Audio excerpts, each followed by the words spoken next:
ख़वातीन हज़रात खुशामदीद आदाब आप सबको हमारे ख़ास प्रोग्राम ख़ास मुलाकात में। और लगातार हम जम्मू कश्मीर से कोशिश कर रहे हैं कि उन आवाज़ों को और उन शख्सियतों को आपके सामने लाए जो इस वक्त चुनावी दंगल का बड़े पैमाने पर हिस्सा बने हैं। और आज जिस सियासी शख्सियत कदावर सियासी शख्सियत को हमने चुना है वो मोहताज तारुफ बिल्कुल नहीं है। सियासत यानी ऑफिशियली सियासत ज्वाइन करने से पहले भी सुर्खियों में रहते थे और आज भी बराबर सुर्खियों में हैं। और हमारे आज के जो मेहमान हैं वो साबिक वज़ीर जम्मू कश्मीर रियासत के जनाब सज्जाद गनी लोन साहब जो पीपल्स कॉन्फ्रेंस के चेयरमैन है। बहुत बहुत शुक्रिया सज्जाद साहब हमारे साथ वक्त निकालने के लिए इस पूरे कैंपेन के दौरान। सबसे पहले सज्जाद साहब, चूँकि थोड़ा सा माजी नेशनल हुकअप और फिर ज़रा स्टेट की भी बात करूँ, जिस तरीके से आपने एक बड़े मंसूबे को हाथ में लेकर ये कहा कि मैंने यूथ को कनेक्ट करना है। अगर आपको याद होगा शेर कश्मीर स्टेडियम में जिस तरीके से आपने जलसा किया था पीपल्स कॉन्फ्रेंस को, और आपने कहा था कि आपकी अव्वलीन तरजीह जो है वो यूथ कनेक्टिविटी है क्योंकि यूथ कनेक्टिविटी टूट चुकी है। किस हद तक आज लगभग 10-12 साल हो चुके हैं, तो कितना आपको उसमें कामयाबी हासिल हुई नौजवानों को कौमी दायरे में लाने और अपना व्यू पॉइंट बताने में?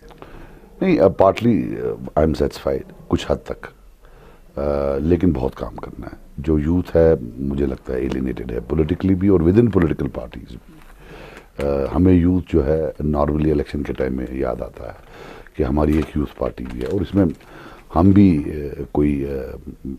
भी इस गुनाह के ये गुनाह हमसे भी हुआ होगा। लेकिन जब तक हम यूथ को इन्वॉल्व नहीं करेंगे एट दी हल्का level right till the top, तब तक ये चेंज नहीं होने वाला है। और जो सबसे बड़ा इम्पेडिमेंट है वो ये है कि एक सिस्टम है, there is a group of contestants जो इलेक्शन लड़ते हैं। ये 1996 में जिनको सिक्योरिटी दी गई है 90% ही वही है। किसी बाहर वाले कोई अंदर आने नहीं देते हैं। सिक्योरिटी एक बड़ा इम्पेडिमेंट है। बाद में पॉलिटिकल एक्टिविटी उतनी रोबस्ट नहीं है। जब तक अब देखिए, जैसे अभी आप देखेंगे कोई एक पार्टी से जाता है, हम भी बाहर से लाते हैं, वही पुराने चेहरे, वही रिसर्कुलेटेड है। या अब नया एक ट्रेंड निकला है कि ऑफिसर लोग जो होते हैं वो रिजाइन करते हैं या रिटायर होते हैं, उसके बाद घुस जाते हैं पॉलिटिक्स में। So where is the space for youth?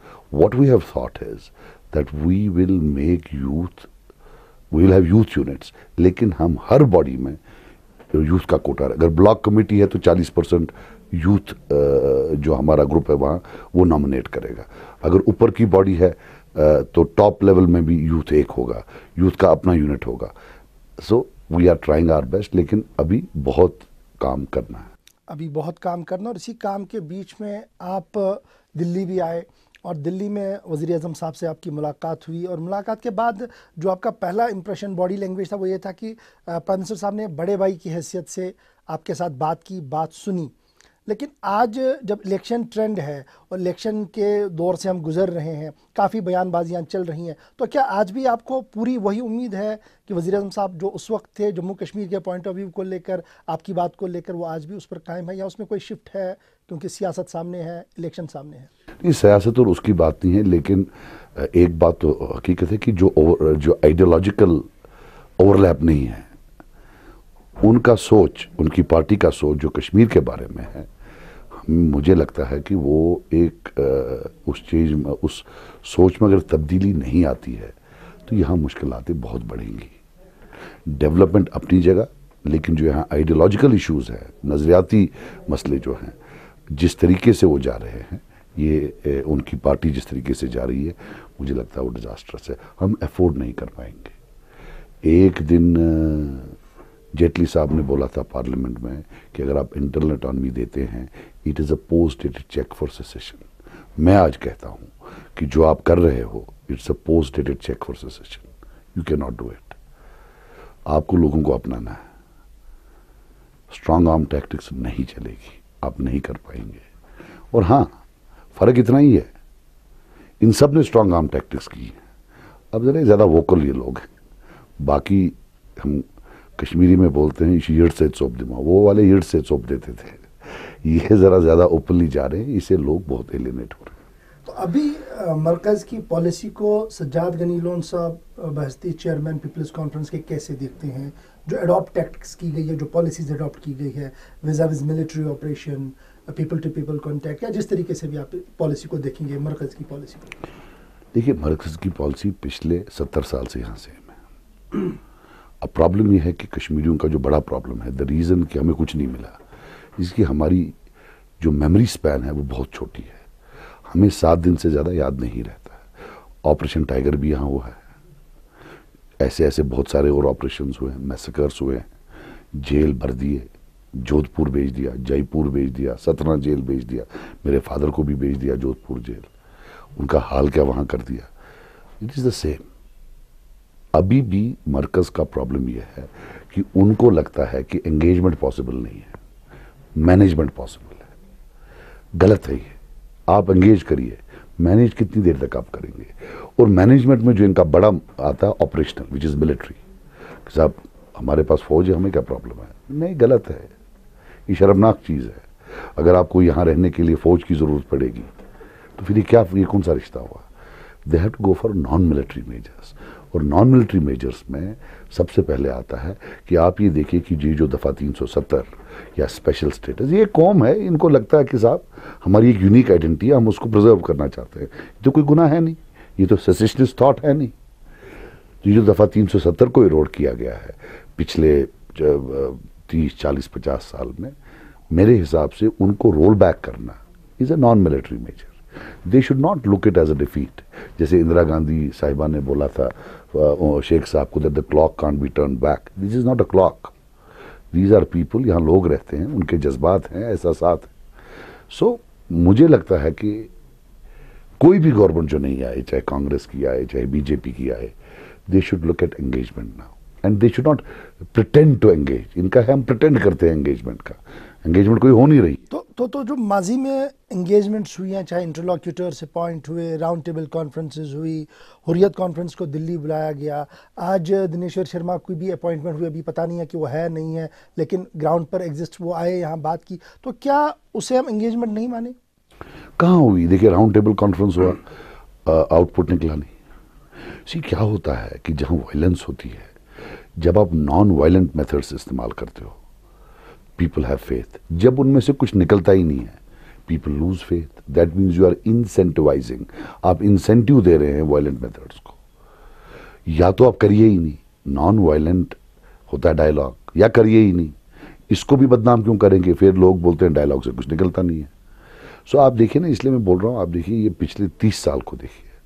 Don't look at these 3 years, look at last 30 years। से there is no change. Delhi की पॉलिसी सेम है। It is like talking to this wall. आप करते रहिए, बात कितनी करनी है, ये टस से मस नहीं होने वाला। That has to change, there has to be a human being there. इस दीवार को हटा दीजिए, ये हमारी बात समझने एक इंसान को। वाजपेयी साहब जो कश्मीरियत, जमहूरियत और इंसानियत की बातें कहते थे, और यहाँ पर भी मैंने देखा कि अलहदगी पसंद खीमा आपकी तरफ से भी बहुत बार कहा गया कि इस अप्रोच को अडॉप्ट किया जाता है तो ग्राउंड पर काफ़ी चेंज होंगी। देखिए, it is a battle of perceptions also, battle of mind. वो जीत गए थे, वो he had won the hearts to a certain extent. लोगों को एक फेथ था that he means business. That's one single leader. फिर उसके बाद मनमोहन सिंह जी आए, नथिंग। उससे पहले थी जनता दल गवर्नमेंट थी, हाँ जनता दल, फिर कांग्रेस गवर्नमेंट थी, नथिंग, कुछ नहीं। वो जो 4-5 साल थे, आई थिंक उनको भी 1-2 साल उस पर लगे कश्मीर समझने में। फिर वो समझे, जब वो करते कुछ तो हुकूमत चली गई। आई थिंक वो एक टाइम अच्छा था। अभी जिस तरीके से 2020 का नारा दिया गया, कहा कि 35A 370 ख़त्म हो जाएगा, और उसके बाद सभी जमातें cutting across the political lines सब एक पेज पर खड़ी हुई और कहा कि भैया अगर आप ये करना चाहते हो तो इसके नताइज तो और भी कुछ निकल सकते हैं। तो क्या सज्जाद, आपको ये लगता है कि रियली 2020 एक फिक्स मैच है जो खेला जा रहा है? ये हो नहीं सकता कभी। होगा तो डिजास्टर होगा, बदकिस्मती होगी हमारे मुल्क की भी और बिलखुसूस कश्मीरियों की। बहुत बर्बादी होगी। जो 30 साल में नहीं हुआ वो उसके बाद होगा इन टर्म्स ऑफ वायलेंस। करें, अगर किसी को सुसाइड करना है तो आप रोक नहीं सकते। तो आपका मानना है कि जो बयान दिए जा रहे हैं, जिस तरीके का माहौल बनाया जा रहा है, ये एक सुसाइडल अटेम्प्ट होगा गवर्नमेंट ऑफ इंडिया की तरफ? होगा, मैं कह रहा हूँ सुसाइडल होगा। इंपेरिकल एविडेंस है, यू कांट फोर्स की एक हद होती है, आप नहीं फोर्स कर पाओगे, हद होती है। फिर हिंदुस्तान एक बड़ा रिस्पॉन्सिबल मुल्क है, पूरी दुनिया में इसको इज्जत से देखा जाता है। You can not be seen अपने ही लोगों को दबाते हुए। नहीं, वो करे, वो उन्हें इतना किया तो कौन कुछ कर पाया। लेकिन 30 साल से आप देखिए यही तो एक इंटरनेशनली जब हिंदुस्तान कहीं जाता है बाकी चीज़, दिस इज़ वन प्रॉब्लम जो which is staring at their face. हमेशा उनको ये सवालात उनका जवाब देना पड़ता है, द ग्लोबल वर्ल्ड। तो सजाद गनी साहब, जब आप सरकार के अंदर थे, पीडीपी बीजेपी गवर्नमेंट में आप भी एक फ्रीक के तौर पर काम कर रहे थे, तो आपकी बातें मरकज़ के अंदर भी हो रही थी, मरकज़ के नुमाइंदे जो बीजेपी के आते थे उनके साथ भी आपकी मुलाकातें होती थी, तो क्या वहाँ पर आपने इन पॉइंट्स को डिस्कस नहीं किया गया कि कश्मीर रिलेटेड इस तरीके से अगर अडॉप्ट किया जाएगा? 1,00,000% हमने कभी नहीं बोला है किसी भी फोरम में कि आप मैनेज करिए, आप ये करिए। We've always told them, हमेशा बोला है कि you be different from Congress. Congress ने इरोड किया, आप रेस्टोर कीजिए और कोशिश करिए कि कंसेंसस लाएं। सबसे बड़ा प्रॉब्लम जो लोग नहीं देख पा रहे हैं कि हिंदुस्तान में एक डेमोक्रेसी है, 5 साल के लिए आपकी हुकूमत होती है, फिर या आप अंदर या बाहर या दिल्ली में। 5 साल में कॉन्फ्लिक्ट हल नहीं हो सकता है, सवाल ही पैदा नहीं है। तो एक कंटिन्यूटी चाहिए, कंसिस्टेंसी चाहिए। जब तक इनका कश्मीर पर नेशनल कंसेंसस नहीं होगा, कोई इंस्टीट्यूशन नहीं होगा which is not touched bye governments, तो आपका यहाँ कुछ नहीं होने वाला। 5 साल में एक काम करता है एक पार्टी, वो चली जाती है, फिर जीरो से शुरू करती है। You need perseverance. आप आयरिश अकॉर्ड को देखिए, कितने चैलेंजेस थे, but they persevered. It took 8-10 years but they got that accord. यानी आपका मानना है कि जिस तरीके से इंटरनेशनल फोरा पे बहुत से इश्यूज एड्रेस किए गए, एक इंस्टीट्यूशनलाइज किया गया, उसी तरीके से जम्मू कश्मीर को अगर इंस्टीट्यूशनलाइज करना है, अगर इसको विद इन इंडिया, मैं नहीं बोलता हूँ इंटरनेशनलाइज करें, लेकिन विद इन इंडिया करें। बट एम्पिरिकल एविडेंस जो है, जो एविडेंस है, आखिरकार हिंदुस्तान भी तो दुनिया का एक हिस्सा है, दुनिया तो हिंदुस्तान का हिस्सा नहीं है। जैसे हम कश्मीरियों को समझना है कि हम भी दुनिया का एक हिस्सा है, दुनिया हमारा हिस्सा नहीं, वैसे हिंदुस्तान को भी जान लेना चाहिए that they are a part of the world, they are answerable to all concerns which the world community might have। तो उसमें इनको चाहिए कि बाकी जगह भी देखें। एक प्रॉब्लम है जो कि हिंदुस्तान में ओवरऑल इस वक्त पूरी हमारे मुल्क में पूरी जगह है, और ये कश्मीर को लेकर ही नहीं है। मेडिसिन का शोबा हो, टेक्नोलॉजी का शोबा हो, there is I know the best attitude, कि मुझे सब पता है, जिसकी वजह से ओवरऑल ये मुल्क इवन इकोनॉमिक डेवलपमेंट में बाकी चीज़ों में पीछे रह रहा है। कि एक वो हो गया वी आर द बेस्ट, जो इनका मीडिया है उस पर जो श्रिल रेटरिक शाम को होता है, तो वो डिल्यूजनल है, वेरी डिल्यूजनल। उसी में डिल्यूजन में ये भी आता है, इन डिल्यूजन्स ऑफ देयर ओन। सो वो प्रॉब्लम है in all sectors including Kashmir. आपने 5 साल मोदी सरकार के देखे, आप स्टेट में भी रहे, सेंट्रल गवर्नमेंट को क्लोजली मॉनिटर किया, किस तरीके से 5 साल को देखते हैं? 5 कहाँ यार, हमने 3.5 साल हुकूमत की, हमने कहाँ 5 साल की। 5 साल तो सरकार को देखा ना, दिल्ली वाली सरकार। अच्छा दिल्ली वाली सरकार को, अच्छा दिल्ली वाली सरकार को ठीक है। कश्मीर पर तो to be very honest there is a lot of space for improvement, and as I told you, सरकार जो होती है दिल्ली की, वो इस नेशनल कंसेंसस से बहुत छोटी है। सरकार ऑन इट्स ओन नहीं कर पाएगी। फिर वहाँ ब्यूरोक्रेसी है, ब्यूरोक्रेसी कंसिस्टेंट है, आपका एक ब्यूरोक्रेटिक है, आपकी इंटेलिजेंस एजेंसीज है, होम मिनिस्ट्री है, डिफेंस मिनिस्ट्री है, वहाँ तो एक कंसिस्टेंसी है। पॉलिटिकल इसमें कंसिस्टेंसी नहीं है, कभी एक पार्टी होती है, कभी दूसरी आती है, उनका एक पॉइंट ऑफ व्यू होता है और दूसरी का दूसरा पॉइंट ऑफ व्यू होता है। फिर कश्मीर पॉलिटिकली भी एक लाइव वायर है, it has demolished many careers. So you have to look at it कि स्पेस तो बहुत इंप्रूवमेंट के लिए। एक बात बता दूँ, one thing that Kashmiri should understand is that on Kashmir, every national party is right wing. This is one thing इनको, जिस दिन ये जान गए 50% प्रॉब्लम उनकी हल होगी, नो फॉल्स होप्स। अभी कांग्रेस ने परसों बोला कि साहब हम ये कर लेंगे 370 में, they did not talk about rolling back the erosions. The problem is rolling back the erosions. Patient बोलता है मेरे पेट में दर्द है, वो बोलता है हम इसका जो सर के दर्द की दवाई देंगे, उधर तो दर्द ही नहीं है, दर्द तो पेट में है, उसकी दवाई दो। विच इज़ कि आप बता दें कि भाई हम सारे इरोजन्स जो हैं क्यों हमने किए हैं, हमारा एथिकल डायलेमा है कि भाई हमने किए, हमें वापस करने चाहिए, उस पर कोई बात नहीं है। So they are same. Sajad, is this fit क्या आज के टेन्योर में जिस तरीके की डिबेट चल रही है कि एक ही मुल्क में दो वज़ीर आज़म रहे, एक ही मुल्क में दो सुप्रीम कोर्ट चले, एक ही मुल्क में इस तरीके का पैरेलल सिस्टम चले? नहीं, क्यों खराब भी इसमें कोई चीज़ नहीं। स्टार्ट तो वैसे हुआ था, थे ना हमारे प्राइम मिनिस्टर थे, बख्शी साहब थे, शेख साहब थे, सादिक साहब थे। ऐसा कुछ होता नहीं है, मुल्क छोटे नहीं होते हैं। पॉलिमिकल ये जो होता है, नामों से चार नाम रखने से मुल्क छोटे नहीं होते। मुल्कों की जो बुलंदी है वो किसी उसकी यार्डस्टिक ये नहीं है कि वहाँ प्राइम मिनिस्टर कितने। प्राइम मिनिस्टर तो मुल्क का एक ही रहता है हमेशा, उसमें तो कोई दो राय नहीं है। तो लेकिन ये अभी डिमांड आ रही है, नेशनल कॉन्फ्रेंस वाले बोल रहे हैं, बाकी पार्टीज़ का भी, हमारा भी बिल्कुल है कि साहब आप रोल बैक करें।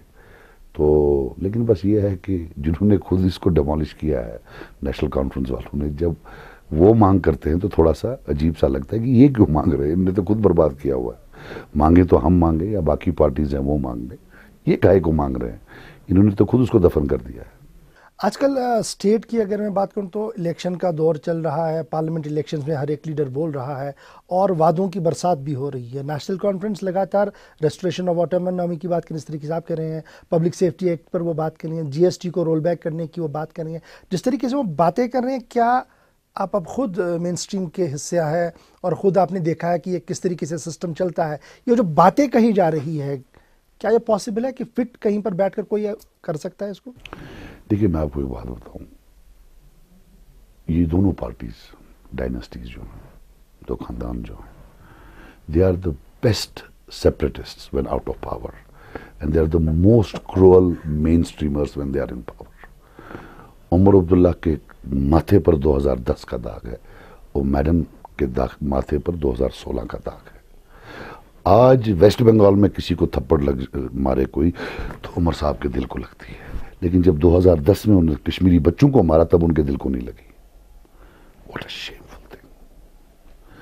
मुझे ये बताइए, 75 में पावर लिया है नेशनल कॉन्फ्रेंस ने, 2014 तक वो थे, बीच में बाकी ने भी हुकूमत की, 36 साल मैंने गिनाए पावर में थे। एक इरोजन जो उन्हें रोल बैक किया हो आर्टिकल 370 वो बता दे, एक। मैं दो की बात ही नहीं कर रहा हूं, और 8 मैं गिनाऊंगा जो उन्हें और इरोड किया है। लैंड ग्रांट्स बिल, आरबीआई का वो ऑटोनॉमी यहां लाई, क्या क्या नहीं किया। What is this drama, what is this theatre? 36 साल में आप एक नहीं इरोड कर पाए। अरे साहब, जब इंटरनल ऑटोनॉमी का रेजोल्यूशन आपने पास किया, Omar Abdullah was a cabinet minister in BJP government, he did not resign in protest, उधर ही बैठे, बिल्कुल नहीं हिले, नहीं मुझे पावर चाहिए। इतना ही नहीं, ये जो ये unfortunately media does not want to highlight it, the youngsters don't know about it.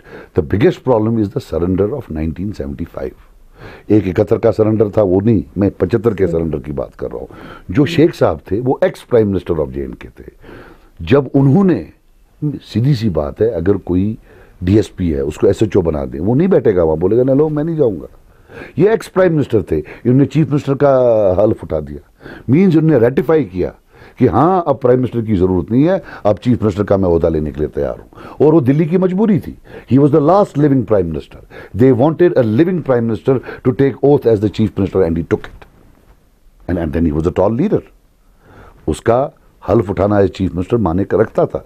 इतना ही नहीं, जो पुराने इरोजन्स हुए हैं उन पर कोई नजरसानी नहीं होगी, उस पर ही उन्हें दस्तखत किया है। फिर 75 में कॉन्स्टिट्यूशनल ऑर्डर निकाला है कि अगर अब कोई चेंज होगा, वजीर जो ये सदर रियासत है इसका, it will be refer to the president of India, not to the governor. ये सब तो इन्हें अपने हाथ से किया है। आज क्या मांग रहे हैं? There should be a debate. मैं कह रहा हूं कि इनके खिलाफ एफआईआर करो, चीटिंग का, झूठ बोलने का। जब इन्हें ये सारे पावर्स दिल्ली में दिए हुए हैं खुद इक्तदार के लिए, आज किस बात पर रो रहे हैं? हम अगर मांगे, हमने कुछ नहीं किया है, हम बोलेंगे हमने किया ही नहीं है, तो एक एग्रीमेंट का हिस्सा है। जनाब आप ये देखिए कि नेशनल कॉन्फ्रेंस वालों को पूछिए कि 75 में क्या जरूरी थी कांग्रेस को देना इसको हुकूमत।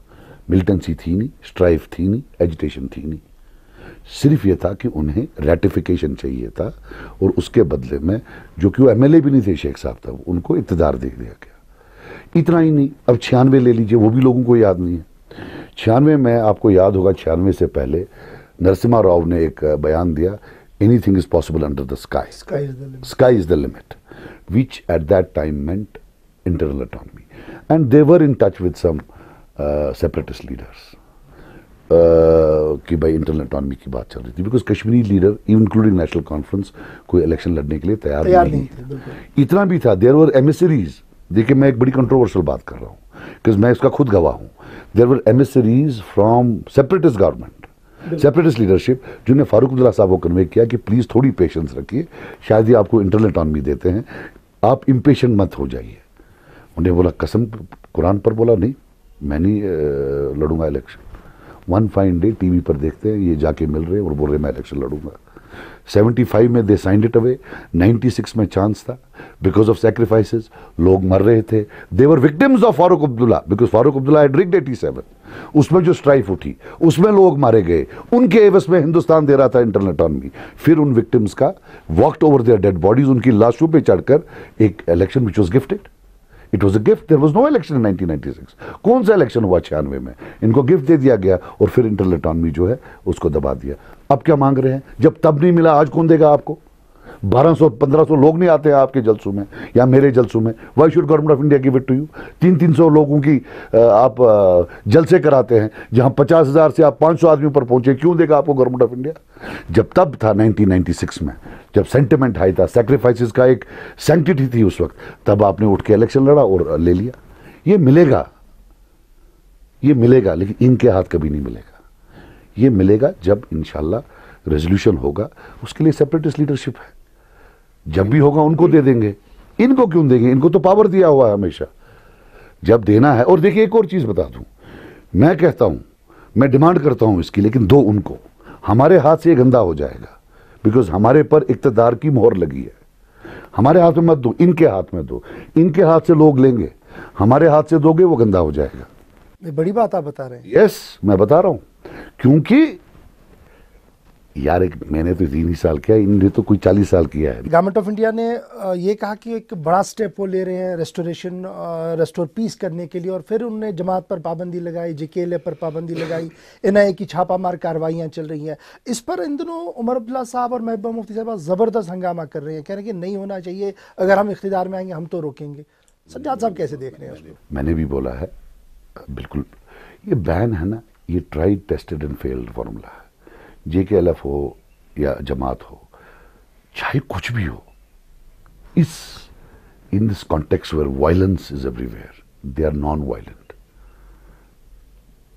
उनको एनकरेज कीजिए, at least non violence. If you stop those avenues then there is the only violent avenue. And then JKLF, Yasin Malik sahab ने अपनी जान को खतरा डालकर उस वक्त नॉन वायलेंट मेथड अपनाया, that was literally a suicide, he could have been killed. और उनके ऊपर 2-3 हमले हुए, अल्लाह ताला ने बचाया उनको। वो हजरतबल में एक जगह बैठे थे ऐसे कुर्सी में, मेरे दोस्त थे, हमने वो, मैं नहीं था उस वक्त, तब दूसरे दिन मैंने देखा इधर से गोली निकली, ये बैठे थे ऊपर से गोली निकली, 4 इंच नीचे he would have died, just because उन्होंने नॉन वायलेंट मूवमेंट। तो आज आप उनको बैन कर रहे हैं, what message are you sending? A nation should have a record of history. Nations cannot react to what is happening now. They have to look at the history. तो ये जो गवर्नमेंट सारी रिएक्शंस ले रही, लग रहा है बड़ा क्या हुआ, बैन कर दो यार, बैन कर दिया। नहीं यार, आप हिस्ट्री तो देख लो। अब नेशनल कॉन्फ्रेंस चला रही है, लेकिन नेशनल कॉन्फ्रेंस ने तो खुद बैन किया था जमात को। भुट्टो साहब के वक्त में तो जब वो हुआ था, तब तो इन्हें इनके घर जला दिए थे इनको। ये क्या रो रहे हैं, पीट रहे हैं, ये किस बात पर सर पीट रहे हैं? But I will tell you, with all, हमें डिसएग्रीमेंट है, ideological disagreement with Jamaat, but we would prefer to fight them on the ground. Banning them is no idea. आप कैसे उनको बैन कर पाओगे? हम इसके साथ नहीं हैं, उनने जेलें देखी हैं। देखिए मैं आपको एक बात बताऊं, हिंदुस्तान को कुछ सोल सर्चिंग करनी चाहिए और इंट्रोस्पेक्शन करना चाहिए। जमात इस्लामिया अपोजिशन में हमेशा रही है, जेलों में भी डाला हुआ है, मिलिटेंसी में इनका बड़ा नुकसान हुआ, लेकिन उसके बावजूद उन्होंने 700 स्कूल खोल के रखे हैं फलाह आम ट्रस्ट में। Rather than banning them, government of India को चाहिए, ये जो 2 खानदान उनने पाल के रखे हैं यहाँ, पीडीपी वाले और नेशनल वाले, इनको बोलना कि यार भाई साहब, वहाँ हमने इनको इतना दबा के रखा है, 700 स्कूल खोले, आप पर तो हमने लाखों करोड़ खर्चा किया, 87 का इलेक्शन चुराया, 96 का इलेक्शन चुराया, 2002 का प्री रिग्ड इलेक्शन था, आपको हुकूमतें दी, आपने एक स्कूल भी नहीं खोला है। उल्टा तो ये दिल्ली को समझना चाहिए कि अगर कोई नौजवान या बुजुर्ग बिजनेसमैन स्कूल खोलने जाता है, उसकी ये खाल उखाड़ते हैं, जब तक लाख 2 लाख रुपया यहां ना पड़े कोई नो ऑब्जेक्शन नहीं मिलती। This is a question they should ask these people. उनको बैन करने से क्या होगा? जब उन्होंने एक एनजीओ टाइप के स्कूल बनाए हैं, ये इतनी 2 बड़ी parties flush with funds, they could not have open 1 school. एक स्कूल नहीं खोल पाए आज तक। ये सवाल पूछना चाहिए था, बैन करने से क्या होगा? यानी आपका ये मानना है कि बैन नहीं बल्कि मुज़ाकरात के दरवाजे खोल दिए जाए, बातचीत हो ताकि मसाइल का हल निकाला जाए। बैनिंग किसी चीज़ का इशू नहीं है। जंग होता है दुश्मन के साथ, तब भी ये जो चैनल्स ऑफ कम्युनिकेशन ब्लॉक नहीं किए जाते हैं, they are always kept open. आज जो हर सरकार है उन्होंने वो कह रहे हैं आयरन हैंड लेकर हम आगे बढ़ रहे हैं और टेरर एंड टॉक इकट्ठे नहीं चलेंगे, इसलिए हम ये सब कुछ कर रहे हैं। 40 साल से यही बोल रहे हैं। मनमोहन सिंह जी भी यही बोलते थे, will not talk unless this is. उससे पहले वाजपेयी साहब ने भी यही बोला, लेकिन फिर उन्होंने बात की। उससे पहले जनता दल की सरकार थी, वो भी बोल रहे थे terror and talk can not go. For 70 years, well 30-40 years जब से वायलेंस हुआ है, they been saying the same thing, but it's not taken them anywhere. So they have to find a different alternative. क्या मुल्क के अंदर, पूरे मुल्क के अंदर प्री पुलवामा, पोस्ट पुलवामा और बालाकोट के बाद हालात बदले हैं कुछ? देखिए, एक चीज सुनिए, डरने की बात नहीं है। हर मुल्कों में, जितने भी मुल्क हैं दुनिया में, फेजेस ऑफ राइट विंग और लेफ्ट विंग आते हैं। If you look at Europe, वहां राइट विंग आजकल डाउन जा रहा है, लेफ्ट विंग ऊपर जा रहा है। ये रहेगा 10-15 साल, फिर राइट विंग आएगा। हिंदुस्तान अनफॉर्चुनेटली आज की डेट में राइट की तरफ जा रहा है। It's temporary. Anything which goes up has to come down. I will tell you, ये फोन भी ज्यादा आ गए, कुछ रैबिट भी ज्यादा हो गए हैं, राइट? रैबिट ज्यादा हो गए हैं। You know, I don't know what has happened to them, but अजीब सा एक वो शोविनिज्म, हिंदू शोविनिज्म हुआ है। There is no doubt about it, but is a phase, it will pass. There too many Muslims in India. कोई उनकी जगह उनको हटा नहीं पाएगा। सवाल ही पैदा, वो डिजास्टर होगा if they try to touch them. ये नहीं है हमारी तरह हम 60 लाख 70 लाख लोग यहाँ कोने में टक्ड इन हैं। वो बहुत बड़ी 10-20 करोड़, मेरे ख्याल 20 करोड़ होंगे मुसलमान फैले हुए हैं। So that will be a disaster even trying to. Indian foreign policy vis Pakistan, Sajjad Gani Lone sahab कैसे देखते हैं? ये देखिए, मैं आपको एक बात बता दूं, जहां तक you know, I don't want to become very big, but as a Kashmiri I will. देखिए, कुछ भी वहाँ होगा तो हमें यहाँ पर उसका इम्पैक्ट होता है, इसलिए मैंने ये सवाल आपसे पूछा। देखिए, I really think that they should talk and so should Pakistan. Pakistan को भी समझना चाहिए कि at the end of the day ये नेबर है, इसके साथ मिलकर हमारा फायदा है, राइट? इसमें आई वुड से कि दोनों की जो फॉरेन पॉलिसी है उसमें बहुत स्पेस है इंप्रूवमेंट की। और एक और बात बता दूं, अंग्रेजी में बोलूंगा, disputes per se are not irresolvable.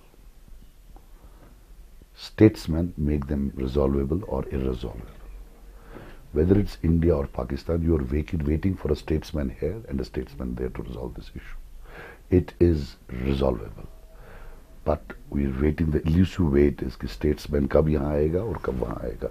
जिस दिन दोनों at a time आ गए, आप लिख लें। वापस ज़रा जम्मू कश्मीर की सियासत पर आऊँगा। आप भारतीय जनता पार्टी के काफ़ी नज़दीक रहे, पार्टनर नहीं थे लेकिन नज़दीक थे, लेकिन अब चुनाव बिगल जब बचा तो अचानक सज्जाद ने लेफ्ट करके कहा कि नहीं भाई, मैं तो अलग हूँ, मेरा उनके साथ कुछ भी नहीं, मैंने चुनाव अलग लड़ना, और तीनों जगह से अपने अपने कैंडिडेट खड़े कर दिए। तो इसमें कोई नॉर्मल बात थी? That was linked, confined to the tenure of the assembly. देखिए, फिर क्या हुआ कि हम नए हैं, इसलिए पॉलिटिकल बैगेज ज़्यादा है नहीं, बोझा है नहीं सियासी पुराना। किलिंग नहीं की है, पीएसए में लोगों को अंदर नहीं करवाया है, करप्शन नहीं की है। नए लोग हैं, अल्लाह माफ़ करे, हो सकता करते, लेकिन टाइम ही नहीं मिला है। अल्लाह माफ़ करे, कभी ना करे। लेकिन एज ऑन डेट कोई पॉलिटिकल बैगेज है नहीं। इमर्ज बहुत फास्ट कर रहे थे, तो जो अपोजिशन पार्टी है उसको कुछ नहीं मिला हमारे खिलाफ, बोले तो बीजेपी है। वो उमर साहब जो फॉरेन मिनिस्टर थे, और फॉरेन मिनिस्टर बड़ा डेंजरस चीज होता है, because he was projecting the Indian point of view to the whole world, and the Indian view point is that is an integral part of India, और वो वाला भी हमने लेना है। सो वो 3 साल दुनिया के हर मुल्क के कैपिटल में जाकर बोल रहे थे, and he was the poster boy. फिर जो है सैफुद्दीन सोज साहब को निकाल दिया। क्यों निकाल दिया? क्योंकि उन्होंने बीजेपी के खिलाफ वोट डाला। फिर जब उन्होंने इस्तीफा, जब ये दूरी क्यों की कि साहब फारूक अब्दुल्ला साहब को ये वाइस प्रेसिडेंट ऑफ इंडिया बना रहे थे, ये बैकआउट हो गए। मतलब अगर फारूक अब्दुल्ला साहब को वाइस प्रेसिडेंट ऑफ इंडिया बना लेते तो उमर साहब अभी वहाँ गोद में बैठे होते। फिर महबूबा जी चीफ मिनिस्टर साहिबा थी मेरी, उसी सरकार में एक छोटा सा तिनका सा मिनिस्टर था, ये मैडम थी चीफ मिनिस्टर थी, सबसे बड़ी थी। इनको स्टिक नहीं करता, मुझे स्टिक करता है कि वो फारूक अब्दुल्ला की औलाद है, उसको अलाउड है। ये मुफ्ती साहब की औलाद है, इसको भी अलाउड है। मैं I am the poor one out, इसको अलाउड नहीं है इवन वहाँ मिनिस्टर बनना। What logic is it? मैंने कभी नहीं देखा आपको उमर अब्दुल्ला कोई सवाल पूछते हुए या महबूबा मुफ्ती को। सब मेरे पर टूट पड़े। And do you know what? Thank you. नहीं, हमने उनसे भी पूछा। Thank you. मेरी बात सुनिए, थैंक यू मीडिया को, thank you, because the amount of sympathy I got for it on the ground, that why are they after this man? इन दोनों ने किए, इसके पीछे क्यों पड़े? And I thank all the media, Delhi का मीडिया, अंकल आंटी मीडिया। ये है ना, ये जो ये दो फैमिलीज हैं, इनके अंकल्स एंड आंटीज हैं दिल्ली में। मुफ्ती साहब जब भी छोटे होते इनको साथ लेते, वो Omar Abdullah sahab, hi uncle hi aunty, वो अंकल आंटियों की फौज मेरे पीछे पड़ गई। Who is this Sajjad Lone? ये कौन होता है? Hell, नीचे से आया हुआ बंदा। You know, this does not work, it will not work. People in Kashmir will decide, these national networks will not decide, and their uncles and aunties. It's time for them to pack the bags. New changes will come, if not me, somebody else, but the dynasties have to go. आप लगातार dynasties पर बोल रहे हैं, लेकिन सज्जाद साहब, dynasty नहीं हूँ भाई। आप भी एक डायनेस्टी से हैं। डायनेस्टी नहीं हूँ। आपके वालिद मरहूम साहब भी मंत्री रहे हैं 30 साल पहले, 40 साल पहले। उसके बाद ये काफी एक्टिव सियासत में। मेरे बात सुनो, अगर एमएलए आज 2 महीना अपनी कॉन्स्टिट्यूंसी में नहीं जाता, लोग पहचानते नहीं है कौन है। मेरे फादर ने 87 में लास्ट इलेक्शन लड़ा है, जिसमें चोरी हुई, और चोरी के वक्त इवन गिलानी साहब लड़ रहे थे। दे सर कि हमने लड़ना ही नहीं। 13 और 14, 27 साल में, आपको लगता है कोई वेट करेगा 27 साल? अब जी लोन साहब का बेटा आ रहा है। मैं एक एक गांव में 20-20 बार गया हूं। There is not a single village in Kupwara जहां मैं रात को सोया नहीं हूं। मुझे प्लेट पर नहीं मिला। अगर था भी कोई गुडविल फादर का, स्कैटर्ड था, अननोन था, पता भी नहीं थी, कोई किताब नहीं थी मेरा वर्कर कौन है। मैं गांव गांव जाकर ढूंढा हूं। मैं जब जाता था मेरा मजाक उड़ाते थे, सजाद लोन आया है। अच्छा, हाँ, कमरे में मीटिंग की, 5 आदमी थे। झूठ मत बोल, दूसरा लड़का बोलता था। 6 आदमी आए थे। That was a sort of humour, jokes. I was an object of jokes from these people, right? Today I am happy. मैंने खुद बनाई है। नो डाउट मैं अब्दुल गनी लोन का बेटा नहीं होता तो मुझे एक एडवांटेज नहीं मिलता, but I have started on all this. Langate, हमने कभी 2000 वोट नहीं लिया है वहां लोन साहब के वक्त में। मैंने 10,000 लिया।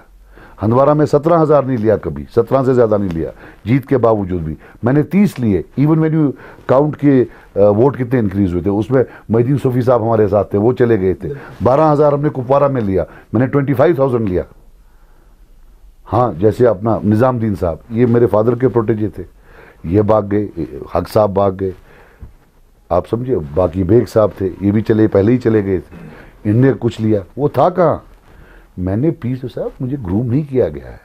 मेरे फादर की डेड बॉडी सामने थी, मैंने टीवी में बाखुदा पड़ा कि मुझे चेयरमैन बनाया गया, right? And then I started, I took on the challenge. कौन सी डायनास्टी? इसको डायनास्टी बोलते हो?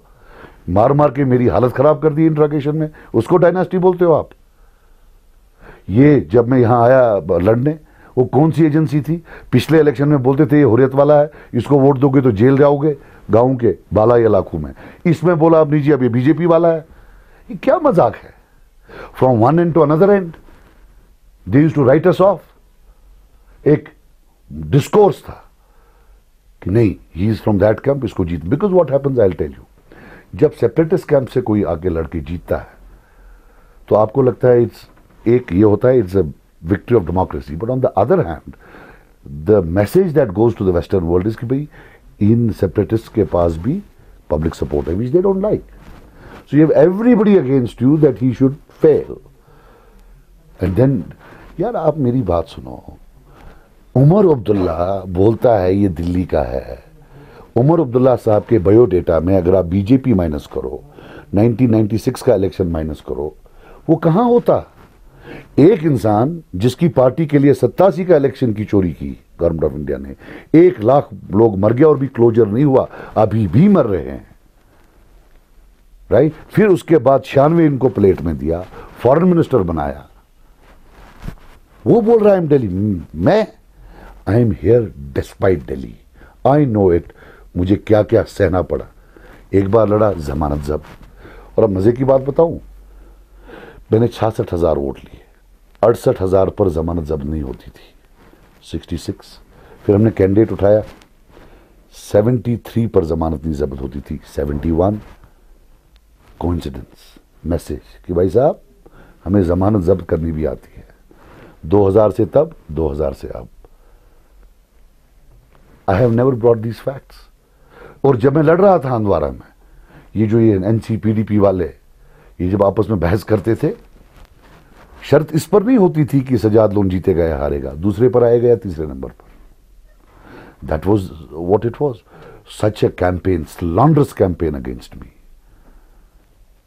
किसी जगह बोलते थे इसको पाकिस्तान ने उठवाया है, जहां शूट करता कोई देखते इंडियन माइंड का, उसको बोलते ये पाकिस्तान ने उठाया हुआ है।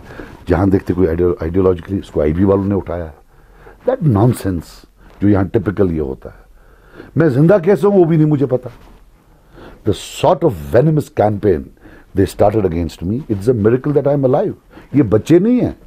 आप ये देखिए कि महबूबा, ये इनकी वो एसएसजी सिक्योरिटी होती है, इन दो खानदानों को कोई 1000 बंदा होगा जो गार्ड, इनके कुत्तों को भी पीएसओ होते हैं।